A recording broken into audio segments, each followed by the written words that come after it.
Second World War goes beyond all boundaries in every category. We see more nations involved in a single conflict. We see casualties higher than ever before. Just a generation before, at the end of the First World War, the Great War, they didn't call it World War I because they expected that nothing like this would ever happen again. And a generation later, something happens that's even bigger and even worse in so many ways. We have the honor of making this year's Call of Duty called World War II. Our chance to tell the epic, gritty, visceral story of the world's greatest conflict. There is a genuine interest in producing a product that is historically authentic. Every part of this game has been researched and nuanced and studied and scanned and photographed. We really tried to get the respect and the details right of the game. This is about ordinary people doing extraordinary things. The brotherhood, the camaraderie, the guy next to me. That became the theme for our game. On a personal level, honoring the story was crucial for us, and it was something we really committed to. Our story weaves in and out of real historical events. We've gone to great pains to create those authentic battles. One of the biggest things we wanted to get across was a sense of camaraderie. The people you serve side by side with, you develop bonds with those people. Hopefully players will walk away from this story feeling like they really know these guys. Welcome to the Bloody First. And they care about them.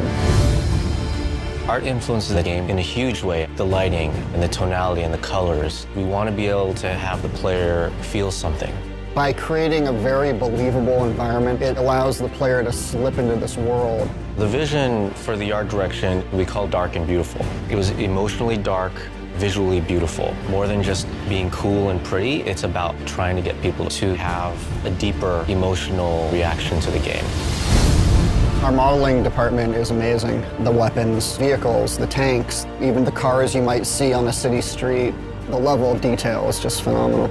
It's a huge endeavor, but we have to stay true to the source material. We have to research and watch a lot of film, a lot of archive footage to see how combatants in World War II would behave. Sometimes the hardest things are the biggest payoffs.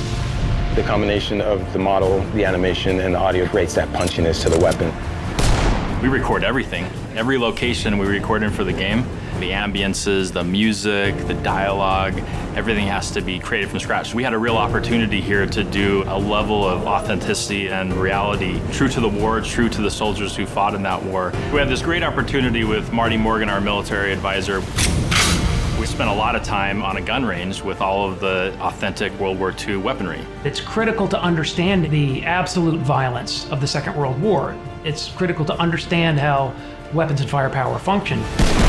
This is a story that's bigger than all of us. This is a whole new generation who might not have a lot of experience with in this time period. I think this is a great opportunity to have them experience that and feel that.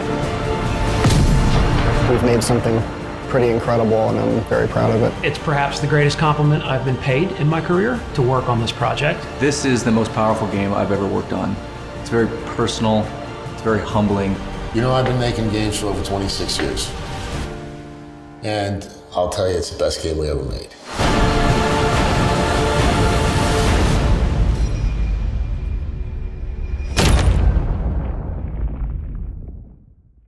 Play the private beta first on PS4. PlayStation